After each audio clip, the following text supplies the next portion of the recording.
વિરાટ કોહલી અને રોહિત શર્માની બેટિંગ જોઈને લાગ્યું કે આ બંનેની તો વર્લ્ડ કપ 2027માં જગ્યા પાકી થઈ ગઈ છે, પરંતુ ગંભીર અને અજીત અગરકરનું વર્લ્ડ કપ 2027માં ટીમ સાથે રહેવું મુશ્કેલ થઈ ગયું છે. હેલો દોસ્તો, સ્વાગત છે તમારું ગુજ્જુ સ્પોર્ટમાં. વિરાટ કોહલી અને રોહિત શર્માએ સાઉથ આફ્રિકા સામે કોહરામ મચાવી દીધો.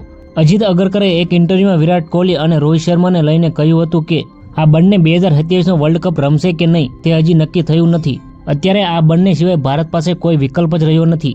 વિરાટ કોહલીએ સાઉથ આફ્રિકા સામે 135 રન ઠોક્યા હતા. આ સાથે જ તેને પોતાની 52મી વન ડે ક્રિકેટ સેન્ચુરી ફટકારી અને મહાન ક્રિકેટર સચિન તેંડુલકરની 51 સેન્ચુરીનો રેકોર્ડ તોડ્યો.